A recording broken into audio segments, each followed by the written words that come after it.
tercera lección de la Pamplona moderna, que va de 1950 a 1965 y que va a tratar del primer ensanche. Las primeras y segundas lecciones tratábamos del segundo ensanche y en esta, que pensábamos haber hecho también con San Juan, con el barrio de San Juan, al final nos centramos en lo que es el trazado del primer ensanche. Como hemos comentado antes, ¿en qué se basa la arquitectura de estos años?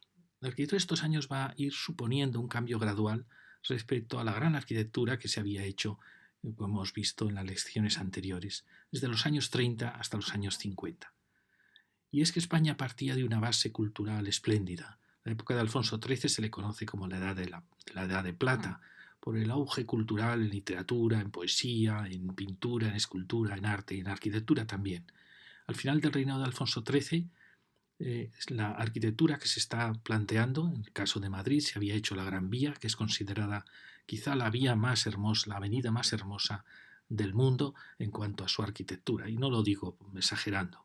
Es una gran vía con una arquitectura espléndida de aquellos años 30, donde se estaba heredando, por un lado, la grandilocuencia de la Belle Époque, de las grandes arquitecturas de los imperios, y por otro lado habían aparecido ya las nuevas arquitecturas con el racionalismo, el expresionismo, del cual este edificio es emblemático, el Art Déco, todo ello en una amalgama va a producir este edificio fantástico.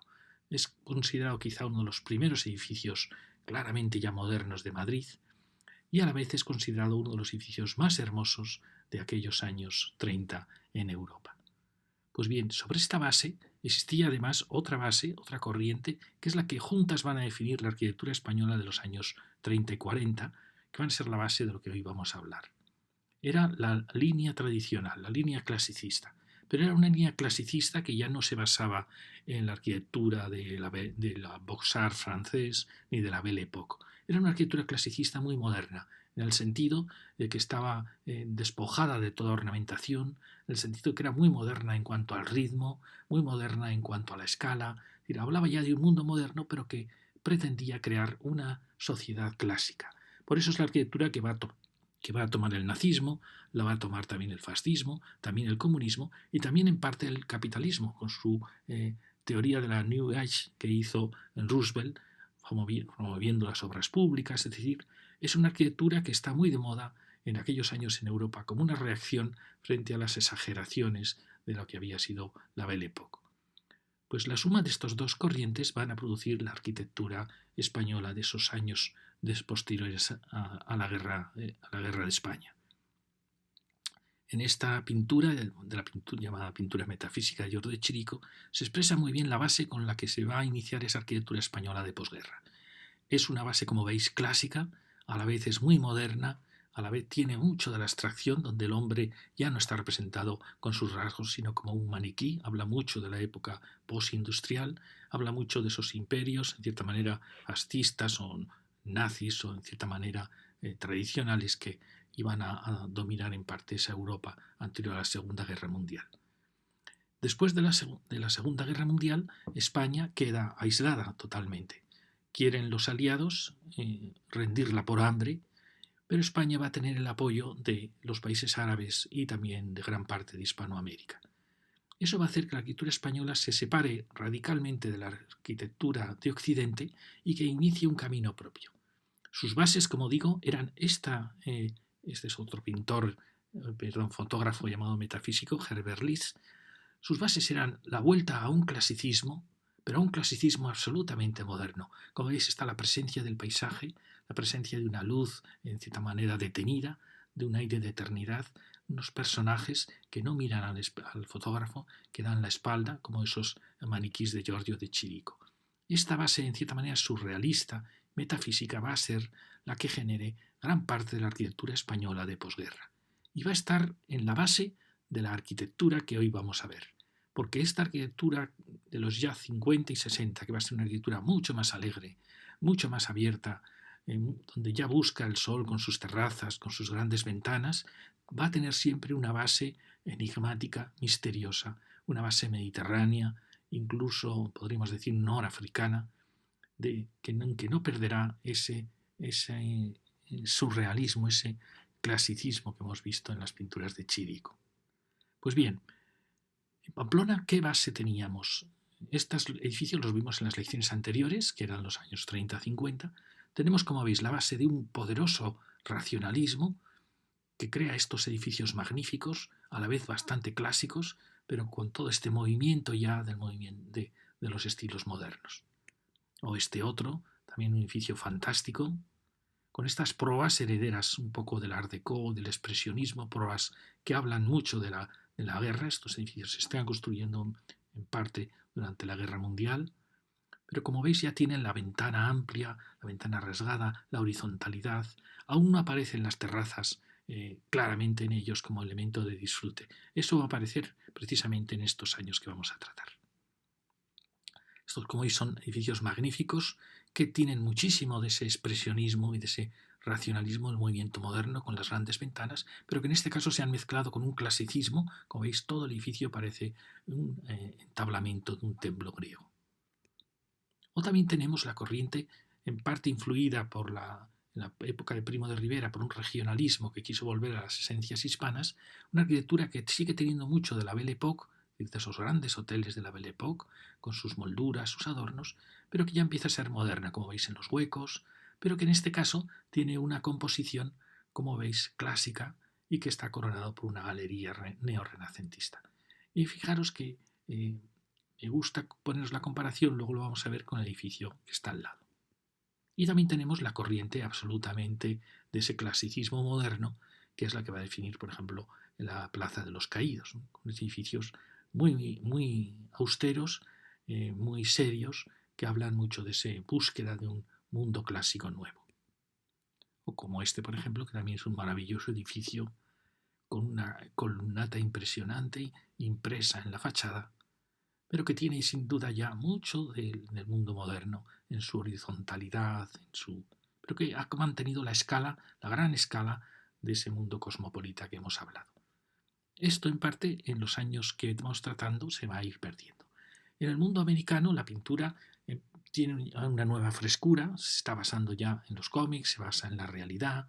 Todo esto va a ir influyendo muchísimo en el mundo europeo y sin ninguna duda también en parte en España. España se ha dicho que estaba cerrada culturalmente, no es verdad en absoluto. España tenía una base cultural, a pesar de que se había exiliado gran parte de su intelectualidad, había quedado gente valiosísima, como la prueba es el auge tremendo de la literatura española, de la pintura hispana de estos años, de los 50 a los 60, y también de la arquitectura, que es considerada de las mejores arquitecturas de Europa. Es decir, aunque España está aislada, los aliados la quieren aislar, España sigue un progreso cultural amplísimo, con una arquitectura absolutamente moderna, pero en una línea diferente a la arquitectura occidental, muy dominada por el funcionalismo y realmente muy empobrecida. Como veis, los años 60 van a marcar ya una ruptura con la tradición. Tenéis pinturas anti-Warhol, donde en cierta manera se ennoblece lo cotidiano, o dentro del mundo más misterioso del Macroto, hay una especie de abstracción expresionista con las manchas de pintura. Esto en España, estos son pinturas del Museo de Cuenca. España está totalmente en todas las corrientes internacionales, en la valoración del color. Todo esto nos habla ya mucho de lo que va a ser el mundo de los años 60, donde hay una nueva libertad, hay un juego de colores, lo veremos en los edificios, juego de formas, lo notaremos en los portales. También hay una cierta ironía, es del grupo Crónica, una versión de las meninas de aquellos años 60. O los maravillosos pintores como son Redondela, del año 60, donde en cierta manera sigue existiendo el paisaje español, pero como veis todo está en cierta manera transformado por una serie de maclas, por una serie de piezas, que es lo que va a pasar en la arquitectura de estos años. Y la arquitectura se está volviendo mucho más abstracta, está dejando ya el figurativismo que en cierta manera venía del clasicismo, de ese nuevo clasicismo, y sin acabar de perder del todo la monumentalidad. Fijaros la monumentalidad que tiene este cuadro, va a ir a un mundo en cierta manera enigmático, de maclas de volúmenes, de juegos de manchas de colores. Fijaros, este cuadro refleja muy bien, después ya del año 73, pero estamos acabando, es un poco posterior a lo que hablamos, pero como veis habla de ese mundo mucho más abstracto, pero que no deja de ser figurativo. O Benjamín Palencia, otro de los maravillosos pintores españoles de esta época. Como veis, un mundo nuevo está entrando ya en la arquitectura. Y yo siempre os pongo este ejemplo como ejemplo de la época que vamos a tratar. Fijaros, este es el edificio del Cine Micael, al lado de la parroquia de San Miguel, en la Plaza de la Cruz, que se construye entre el año 50 y 53. El de al lado se había construido en el 43. Es decir, en 10 años ha habido un cambio casi radical. Como veis, este es un edificio absolutamente moderno, ya en sus líneas, en su horizontalidad, pero que tiene mucho aún del clasicismo. Tiene el basamento, tiene insinuaciones de grandes pilastras y tiene la coronación. Pero fijaros que aquí ya la terraza es la dominante de la fachada, habla de un mundo de luz, de apertura al exterior, de disfrute de la vida, la ventana ya es rasgada, aunque todo ello dentro de una relación de horizontales y verticales muy clásica. Y luego la maravillosa coronación con esa preciosa losa que remata el edificio. Fijaros, seguimos teniendo un basamento clásico, en piedra incluso, pero ya muy despojado de decoración. El vuelo, como veis, ya no tiene decoración de artesonados. Y fijaros qué bonito comparación. Este edificio del año 43 sigue aún la pauta en parte de la Belle Époque, del clasicismo, del regionalismo de anterior a la guerra. Y fijaros que tiene el basamento, todos estos grandes hoteles de la Belle Époque, de la época de Alfonso XIII, y este también tiene su basamento, pero ya muy despojado de decoración. Luego tiene el cuerpo del edificio, donde aparecen estos grandes vuelos de los miradores, vuelos que nacen siempre con el hormigón, que en este edificio está oculto aún, y aquí tenemos lo mismo, todo lo que es el cuerpo volando. Aquí tenemos estos elementos verticales y luego tenemos una insinuación ya de balcones. Aquí ya está pasando lo mismo, pero ya la terraza está dominando la fachada. Y aquí tenemos una coronación casi regionalista, como de gran alero de casa montañesa, con unas columnas renacentistas. Y aquí tenemos lo mismo, esa coronación, pero ya absolutamente moderna, una gran losa de hormigón, mostrando ya el hormigón sin miedo. Es decir, fijaros que es exactamente el mismo edificio, pero transformado ya en una evocación de libertad, de disfrute, en cierta manera, de la vida, de las posibilidades que daba ya las nuevas técnicas del hormigón. Muy bien, dentro de esta Pamplona vimos el segundo ensanche. Hoy vamos a tratar este borde de la ciudad medieval, que es el Paseo de Sarasate y la calle Navas de Tolosa. Luego veremos también la Avenida del Ejército, es decir, todo este tramo que estaba dentro de las viejas murallas, que fue el origen del primer ensanche, que lo vimos en la Pamplona romántica. Es decir, vamos a tratar esta línea, un poquito veniendo por aquí, y luego toda esta calle. Como veis, hay muy pocas manzanas, y luego la Avenida del Ejército. Son manzanas muy irregulares, donde aún no se da el bloque suelto que va a ser típico de estos años. Es decir, fijaros que lo que hemos visto hasta ahora eran el ensanche, es decir, bloques que se adaptaban a la trama del ensanche, un ensanche tardío, pero bueno, un ensanche al final, donde todo existe aún la disciplina de la manzana. A partir de estos años se va a romper esa disciplina de la manzana y se va a ir a unas piezas exentas. ¿Por qué? Porque el movimiento moderno que va a triunfar tiene unas raíces clásicas. Y va a pasar como pasaba en el Renacimiento. En el Renacimiento los palacios no querían adaptarse a la trama medieval, sino que trataban de crear piezas exentas, ¿no? Como pasaba en los cascos viejos. Pues ahora va a pasar lo mismo. Realmente el movimiento moderno va a buscar piezas exentas dentro de la ciudad. ¿Y qué va a hacer? Va a romper la trama de la ciudad. No se va a adaptar a los ensanches, sino que va a intentar crear tramas nuevas. Aquí aún estamos adaptándonos a una trama de ensanches, de manzanas, pero vamos a ver cómo las piezas ya empiezan a despegarse, sobre todo ya las piezas que permiten ser exentas, para luego ya pasar en la siguiente lección, que va a ser el barrio de San Juan, a piezas absolutamente exentas, con la trama absolutamente rota. Vamos a tratar del Paseo Sarasate, donde trataremos de un pequeño edificio que hay aquí. Volveremos luego en esta manzana. Todo esto forma parte del primer ensanche. Seguiremos por la calle Navas de Tolosa con este impresionante edificio que es el Hotel Los Tres Reyes. Una serie de edificios muy altos para culminar en este gran edificio que remata en cierta manera todo este ensanche. Y seguir luego en la Avenida del Ejército con estos edificios dentro de la zona que era una zona militar. Bien, empezamos en el Paseo de Sarasate.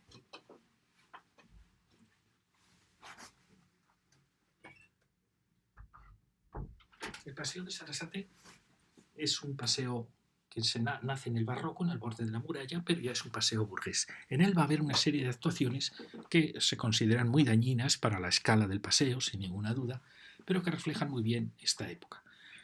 Esta es una de las primeras actuaciones de esta época, y estas, que son unos impresionantes edificios, lo trataremos cuando hablemos de la Pamplona de los 70. Fijar, aquí aparece ya un impresionante edificio, todo él en especie de granito mármol oscuro, que contrasta radicalmente con la arquitectura del romanticismo que tenemos aquí, a ambos lados. Fijaros que es un edificio que ha tratado con bastante interés la planta baja, con este gran vuelo. Fijaros el contraste entre los vuelos del romanticismo en una época que aún se adaptaba muy bien a la arquitectura antigua y ya la ruptura que supone el mundo moderno. Con este gran vuelo, fijaros que tiene el detalle tan bonito de un mosaico, de un edificio de seguros, de Plus Ultra. Aquí, bueno, ha sido alterada la planta baja que tenía elementos realmente muy grandiosos. Y aquí aparece ya esta pieza que fijaros que por suerte aún conserva gran parte de la carpintería original, carpintería de aluminio, que eran carpinterías muy finas. Es decir, ya en esta época va a aparecer la carpintería de aluminio, va a aparecer la persiana blanca, o bien de madera pintada en blanco, o bien de plástico ya. Fijaros la rotundidad de este edificio. Efectivamente puede ser muy dañino para el ambiente del paseo, un paseo burgués y romántico como era el paseo Sarasate. Pero no cabe duda que el edificio tiene una fuerza impresionante, es como un enorme monolito negro. Fijaros también el gran hueco que trata de mostrar la horizontalidad absoluta. Bueno, es un edificio que aún dentro de su brutalidad creo que es un edificio interesante, sobre todo para explicar esta época que estamos viviendo. ¿Veis? Se está rompiendo ya los contactos que existían con el mundo antiguo. Se están rompiendo los contactos con la pequeña escala del mundo romántico. Procede esta gran escala de la Pamplona cosmopolita de esos años 30 tan grandiosos que vimos en las lecciones anteriores. Es una pieza enigmática que no deja de tener su interés. Si ahora subimos por la calle Yanguas y Miranda, descubrimos otro edificio de esta época. Fijaros, es un edificio donde ya se está olvidando el enfoscado que vimos en los años 30, se va a olvidar también en parte, en la mayoría de los arquitectos, el ladrillo amarillo, y se va a ir en los edificios de más lujo, se va a ir ya a los mármoles, a la piedra, al mármol, a la madera. Aquí la terraza es aún muy tímida, pero fijaros que ya es una terraza que está tratada no como las del racionalismo, sino ya está tratada con mucho cariño, con jardineras, con una cierta riqueza en las barandillas, que está tratando de que ya no sea un balcón decorativo o un balcón estético como eran los del racionalismo, sino que ya está pensando en que sea utilizado en la vida. Y veis, tenemos la carpintería de aluminio, aún este tenía las persianas probablemente de madera, y bueno, son edificios muy interesantes porque como veis está jugando con verticales y horizontales. Hay un elemento clave también en ellos, que es que ya se rompe ese juego tan bonito que tuvo el Art Deco y el racionalismo de ir escalonándose en las últimas plantas. Aquí ya la abstracción, como hemos visto en el edificio anterior, cada vez es más fuerte. Ya no quieren tener gestos, sino que quieren hacer piezas puras. Fijaros la generosidad del hueco, el hueco ya empiezan a ser huecos enormes. Bueno, y me parece muy interesante este juego, casi como una composición abstracta, como esas pinturas que hemos visto de Redondela, en que juegan con distintos mármoles de colores, haciendo una especie de cuadro abstracto. Este que tenemos al lado es ya de la arquitectura ya más brutalista de los 70, lo veremos en lecciones posteriores.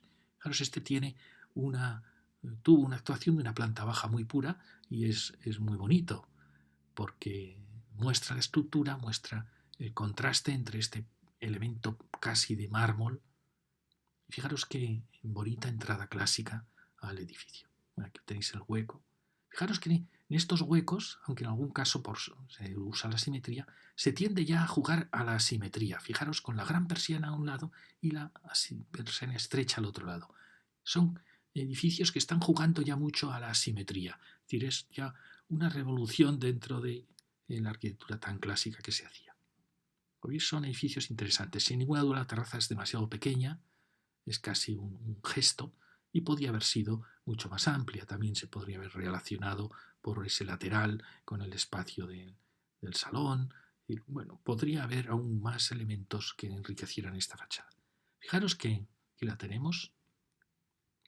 No se ve bien el ático, pero hay un ático muy interesante. Pero como veis ya se tiende a piezas muy rotundas, muy puras, que contrastan mucho con la ciudad antigua, pero que sin ninguna duda tenemos que empezar a abrir los ojos para descubrir la belleza de estas arquitecturas. Creo que es un edificio interesante que enriquece la ciudad, sin ninguna duda. Aquí tenemos este que lo veremos después, dentro de los años 70. Y luego seguimos con otro que se ve claramente que es del mismo arquitecto. Aquí ya la terraza tiene más entidad, lo cual es bueno. Se ha demostrado que la terraza, para que tenga vida, primero tiene que estar protegida de las vistas, es decir, no puede ser una barandilla sin más, como nos va a pasar en muchos edificios.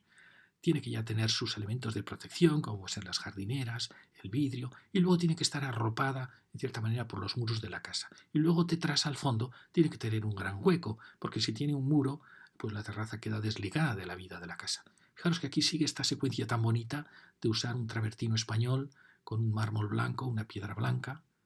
Es una pieza muy, muy interesante. Fijaros el pórtico, qué interesante era. Ha sido alterado, pero veis, era un pórtico de un granito rojo que aquí envolvía. Fijaros cómo esta losa volaba rompiendo la fachada, marcando con otro granito de otro tono, marcando esta entrada tan bonita, a pesar de todos los elementos que se le han ido añadiendo. Y no sé si aquí lo que existían eran unas pilastras del granito gris. Es decir, que era un juego de rojos y granitos. Vamos a llamar a esta casa la casa de los mármoles, porque luego veremos, cuando hablemos en otras lecciones, de este arquitecto que no sé su nombre. Tenéis, fijaros qué bonita la entrada, qué composición, y fijaros cómo la manilla es casi una pieza abstracta de la escultura de estos años 60. Es una pieza preciosa, espero que se mantenga mucho tiempo. Aquí tenéis esta composición, fijaros, este elemento es un elemento que indica, bueno, puede indicar lujo, el hecho de que la terraza esté forrada en madera, que no supone apenas presupuesto y que enriquece muchísimo la categoría de la casa. Fijaros también el tema tan bonito de la ventana en esquina, un tema muy moderno que da muchísima amplitud a la habitación. Como veis, son casas, probablemente esto es una vivienda y esta es otra. Y aquí aparece un edificio que es continuidad de él. Como veis, son piezas, a mí me parecen piezas muy interesantes. Fijaros qué bonita la carpintería, que es asimétrica. Es decir, es una arquitectura que está ya jugando todo el rato a contrastes de cruces, como las pinturas de Mondrian, de horizontales, de verticales, y que le encanta ya empezar a marcar la asimetría. Es decir, ya está escapando de las ventanas simétricas del clasicismo. Esto ya lo hemos mostrado antes. Fijaros aquí, este tema tan bonito. Bueno, aquí se ha roto la continuidad del dintel. Aparece esta pilastra de granito, que no sé si sería original del edificio. Y aquí continúa, como veis, con otra secuencia, pero también con esta gran terraza. Fijaros la carpintería tan bonita. Fijaros qué daño se hace cuando la carpintería pasa a ser simétrica, ¿no? Estas reformas que hacemos siempre de carpinterías, o cuando la persiana pierde la categoría de la persiana de madera. Son piezas muy bonitas. Y ahí hace la entrada. Fijaros que aquí, no sé si se ha reformado, pero ha perdido la gracia de ese manillar tan bonito, dorado, que tenía en el otro portal. Fijaros ahora este gran gesto en la esquina con esta inmensa terraza, quizá un poco excesiva, cuando la terraza es demasiado grande deja de ser acogedora, pero esto es un gesto claramente arquitectónico hacia la ciudad, con unos grandes huecos ventanales. Como veis, esta terraza es difícil que se use en toda su longitud, ¿no? Pero bueno, ahí sigue. Y aquí el arquitecto está mostrando elementos ya más de servicio, un hueco más pequeño. Pero como veis, es una pieza muy interesante y que hace realmente una ciudad espléndida. Cuando uno ve edificios así, piensa que está en una ciudad de categoría. Al lado, como veis, tenemos uno que estudiaremos en los 70, porque ya en los 70 hay un dominio absoluto de la terraza o de la horizontal en el edificio, mostrando una época de mayor poderío, de mayor potencia, de mayor seguridad. Aquí estamos en una situación aún intermedia, pero muy, muy, muy interesante.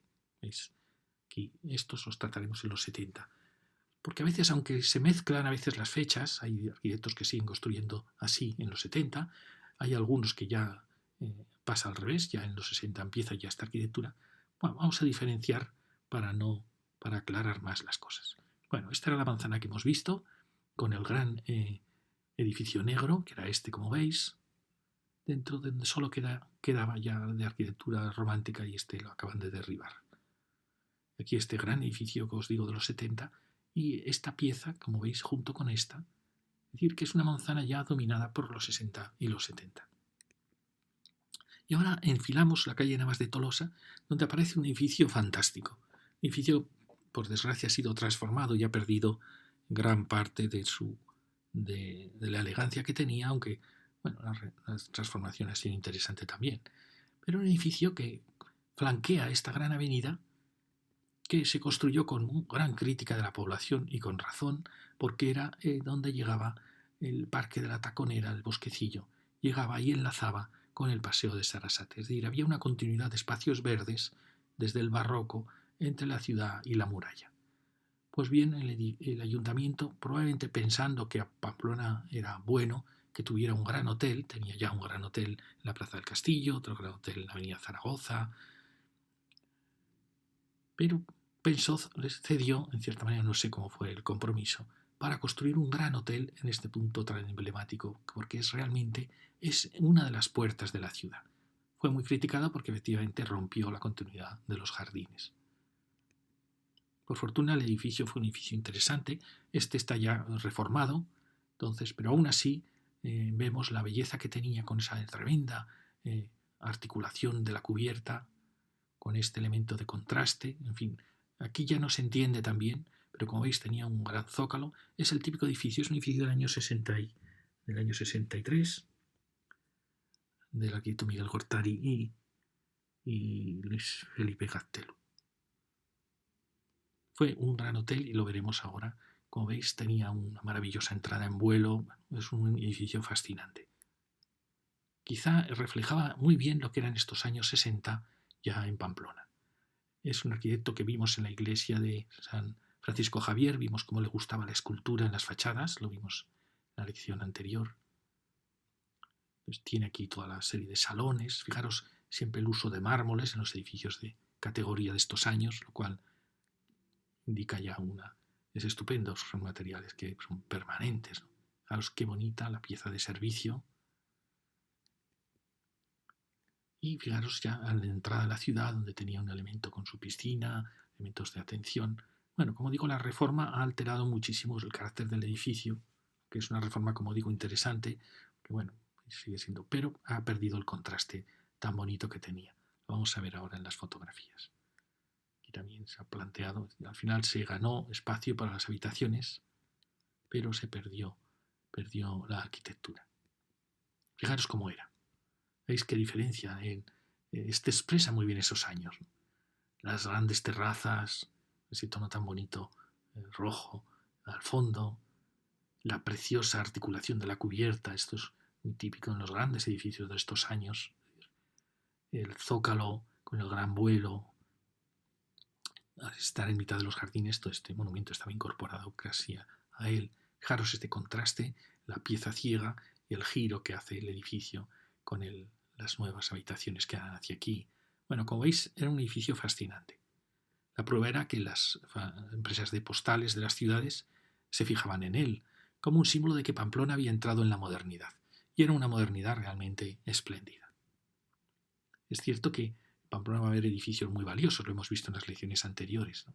Pero este representaba un poco esa época de optimismo, de seguridad. Y podemos decir, es un edificio realmente que expresa muy bien la España de esos años. Por un lado, si os fijáis, el edificio mediterráneo, que valora mucho la luz, los contrastes, es un edificio clásico con sus mármoles blancos, a la vez un edificio muy moderno, con la gran horizontalidad de las terrazas.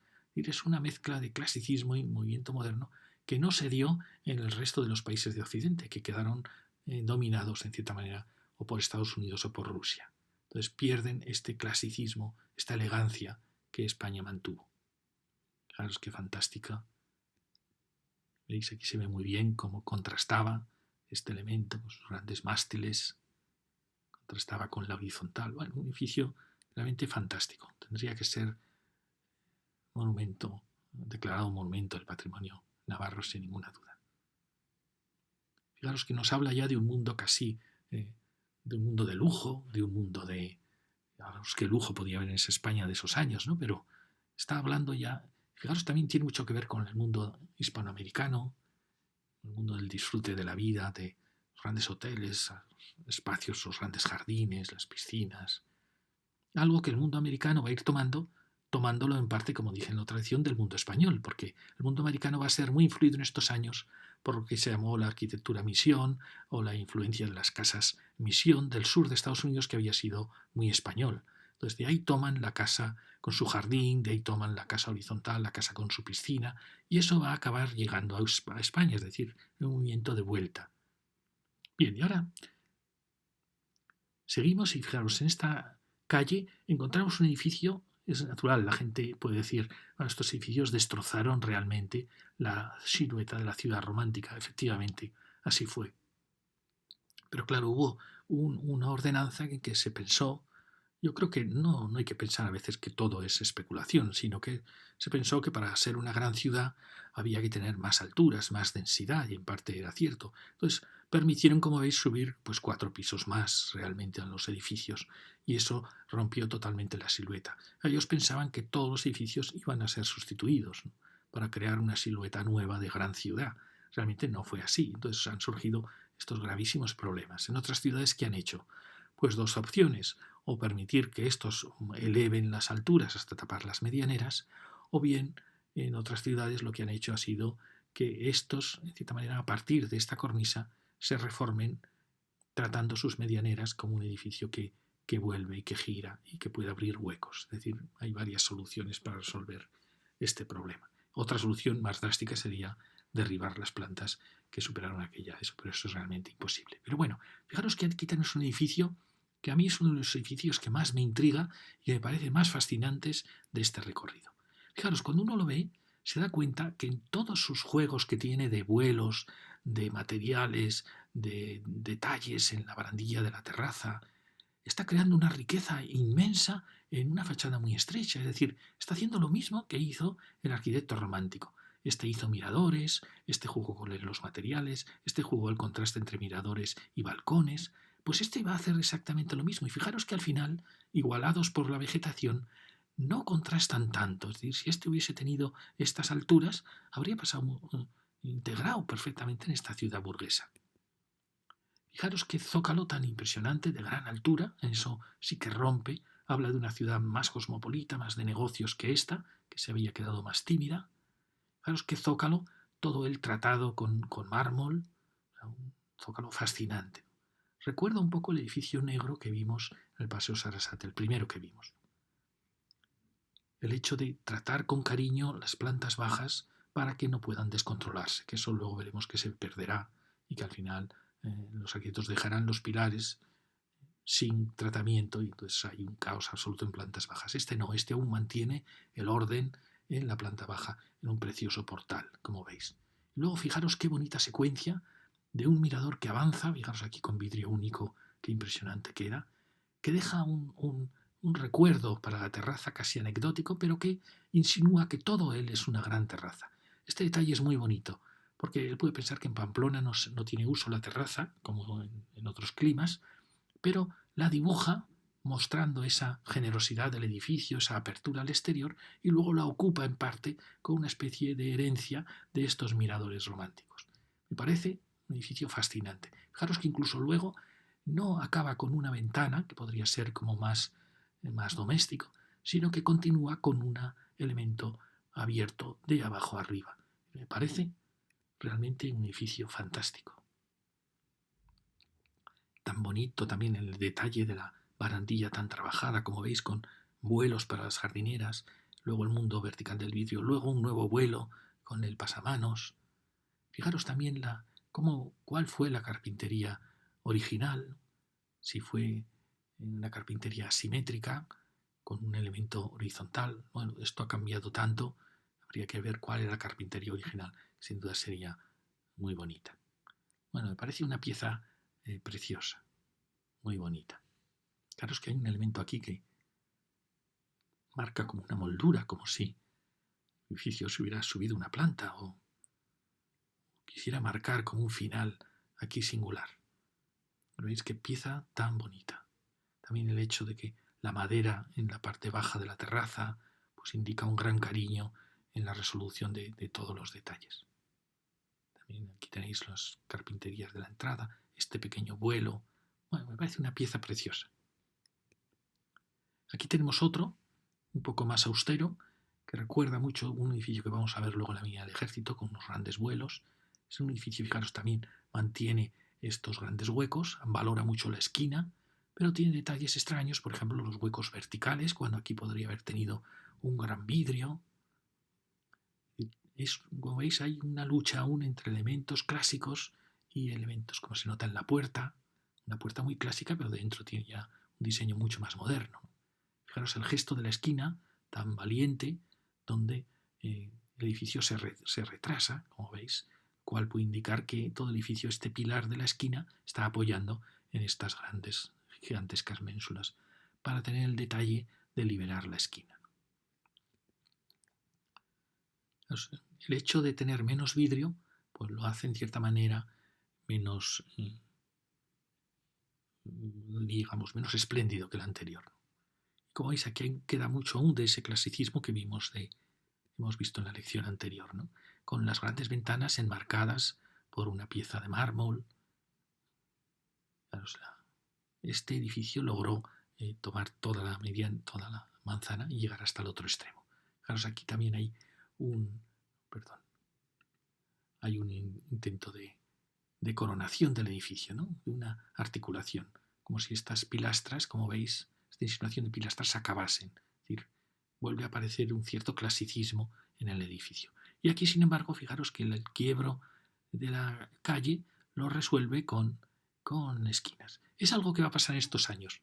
Nos vamos a olvidar este edificio que hemos visto los Tres Reyes con esa maravillosa curva. En general, la arquitectura va a olvidar esas proas redondas que venían desde los años 30 y va a ser mucho más dura, mucho más abstracta, va a ir a las aristas, va a ir a las esquinas rígidas. Ya no vamos a ver hasta que vuelvan luego en los 70 las grandes proas curvas.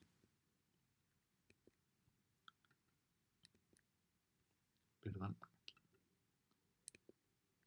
Aquí tenemos ese quiebro.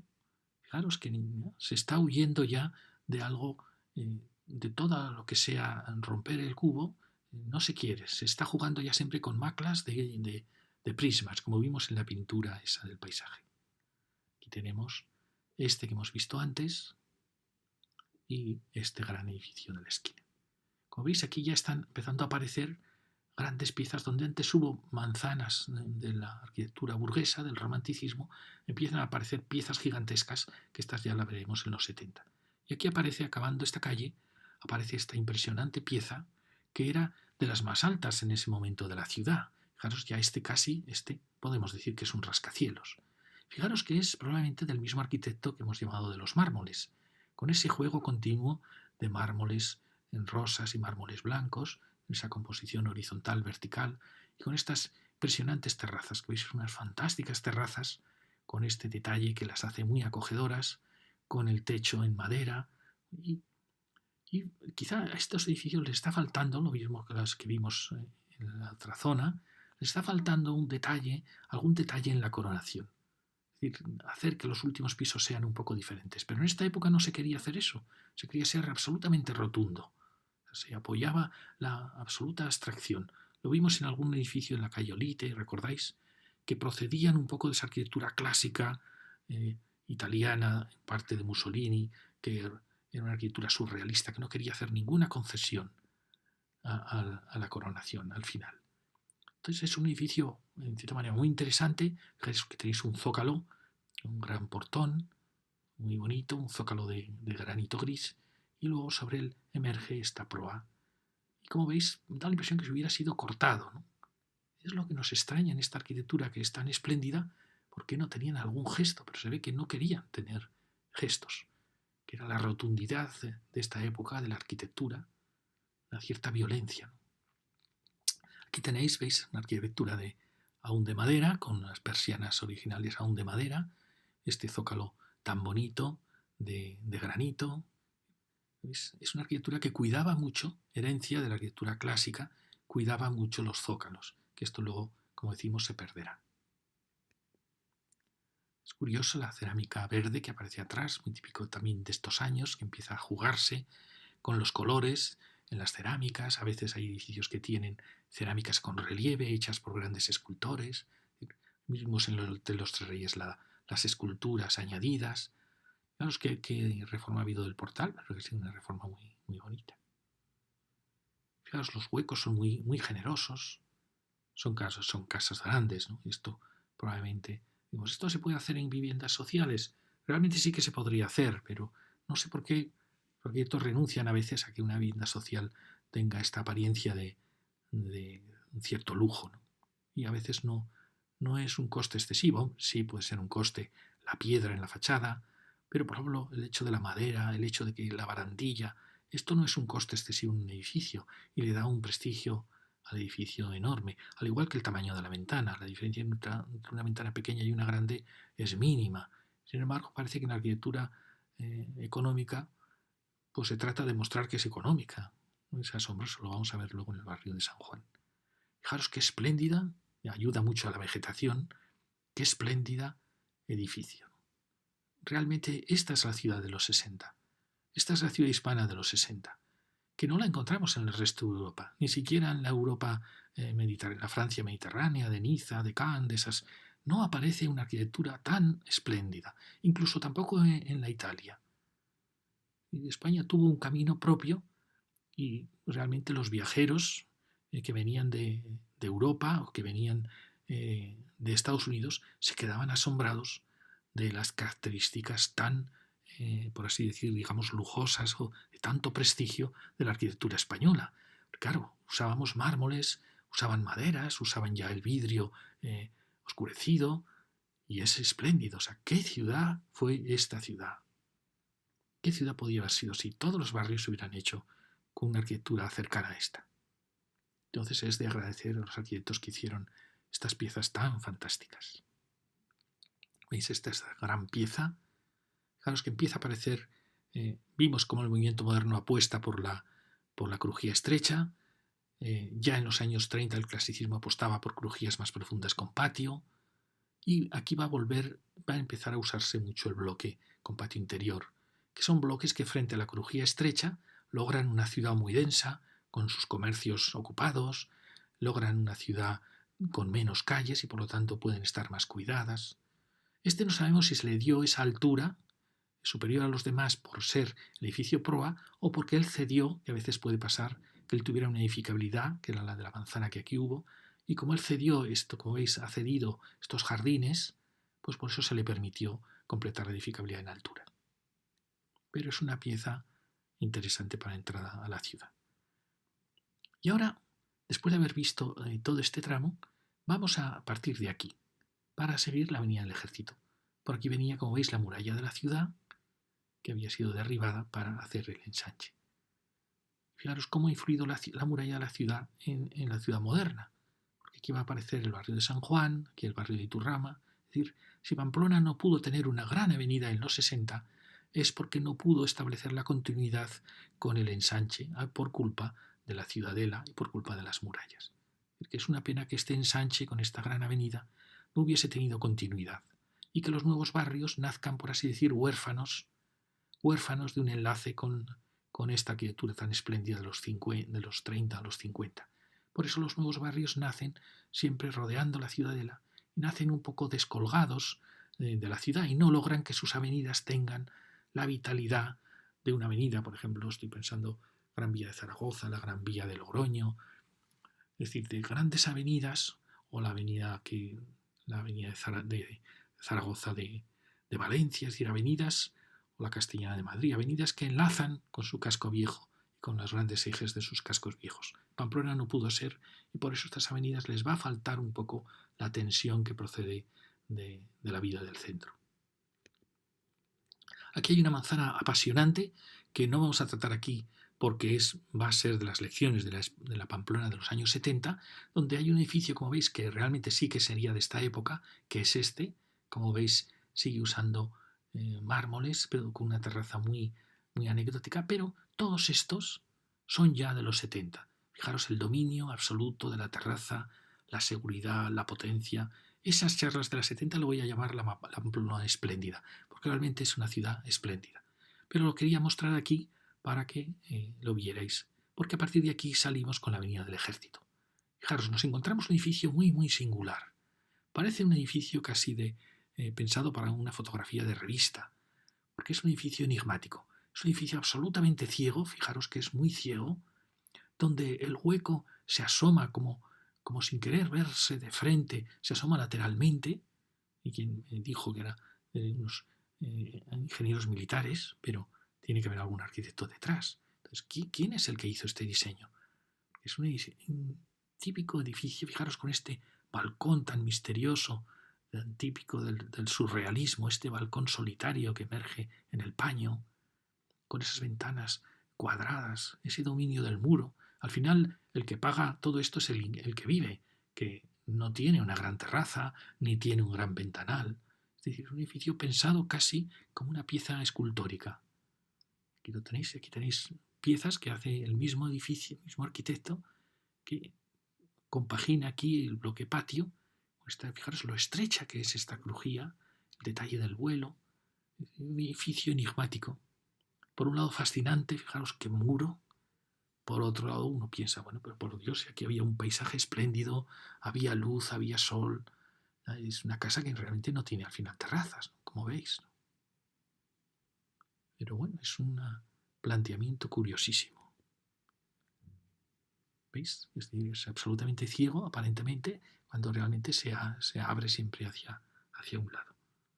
Me ha intrigado mucho. También la planta baja, bueno, perdón, aquí tenéis el portal, que ha habido un rediseño muy, muy interesante. Fue también una calle que nunca tuvo mucho comercio. En parte se ha dicho por el tráfico, porque enfrente no había casas, estaba la ciudadela, pero yo creo que no ayuda mucho el que el edificio sea tan duro, ¿no? El hecho que no tenga ningún gesto hacia la propia ciudad. Fijaros qué interesante también el despiece del ladrillo, tan bonito, que es, como veis, es un sogatizón que va alternándose. Muy interesante. O sea, se ve que que está muy trabajado, pensando casi en una escultura, ¿no? Es casi una escultura de ladrillo. Fijaros lo estrecho que es, estrechísimo, cuando ya hemos visto cómo ya estaban surgiendo piezas muy, muy profundas. Es un edificio muy curioso. Mirar el balcón enigmático típico de los cuadros del surrealismo, del mundo italiano, de Dalí, un balcón misterioso que se asoma. Realmente esto qué uso puede tener, pues poquísimo, ¿no? Es más una composición estética. Y yo creo que eso nunca debe hacer un arquitecto, sino que tiene que pensar en el usuario, ¿no? Es una escultura bellísima, produce una arquitectura espléndida, pero de difícil uso. Y aquí tenemos otro gigante que también pasa desapercibido, pero era quizá unos edificios más altos de la ciudad. Podríamos decir casi de los primeros rascacielos que tuvo la ciudad. Fijaros que es un edificio muy rotundo, con una enorme escala, casi una escala americana. Digo, en España, ¿dónde hay edificios de esta escala? Pues los hay en Madrid, no muchos, porque Madrid enseguida tiene una escala muy amable. En Barcelona siempre tiene la escala amable. En Barcelona no hay edificios, por así decir, monumentales. En Valencia sí. Valencia es la ciudad, junto con Nápoles, las ciudades españolas que más edificios monumentales tienen. Desde la antigüedad, su escala es superior a la del resto de la península.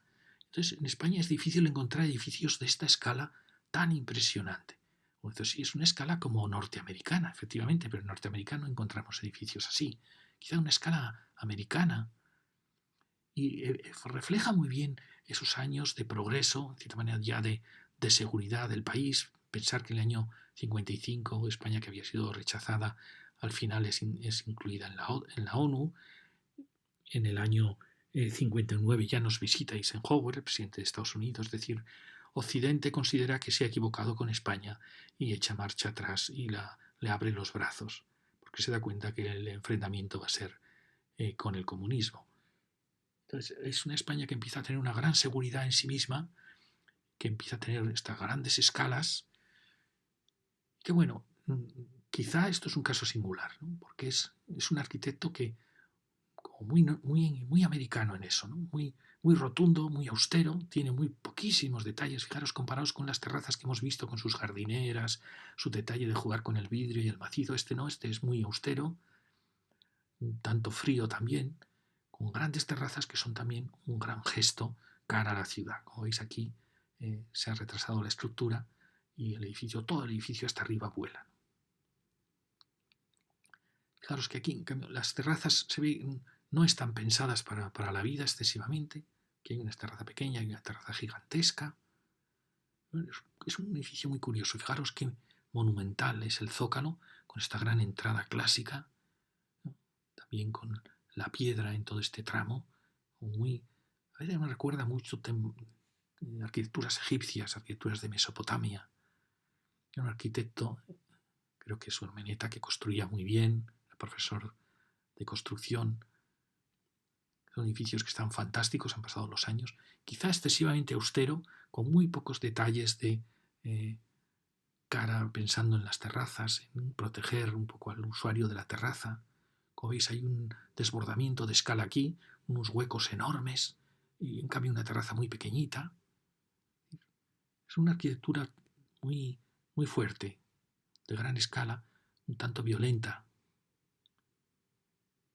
pero realmente son edificios, todo lo que hemos visto antes, muy bien construidos. Claro, el portal ha sido alterado, pero es una entrada realmente a un templo egipcio, ¿no? Una arquitectura una rotundidad y una fuerza tremenda. Gran parte, quizá a menos escala, gran parte de la España, de los barrios de los 60, refleja un poco esto, el uso del ladrillo, algo en que España se diferencia de los países de Occidente, que no sé realmente su origen. España siempre ha sido muy mesopotámica, muy utilizando el ladrillo, utilizando un material antiguo y a la vez muy moderno, que da una textura preciosa. Ahora que estos ladrillos se están tapando con esta locura de colocar un aislamiento por fuera, con unas plaquetas, y estamos perdiendo, toda la fisonomía de la ciudad está perdiendo muchísimo, porque esto al fin y al cabo expresa la mano del hombre, cómo había sido colocado, eran unos artesanos maravillosos, y es una textura preciosa porque por su vibración con la luz.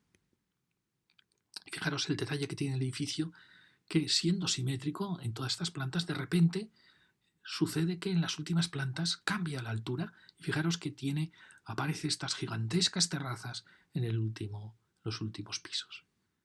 Fijaros la escala de este gigante, es uno de los mayores gigantes de Pamplona en su arquitectura. Pues aquí ya baja de escala, casi ocupa toda la manzana. Tiene una fuerza tremenda los huecos.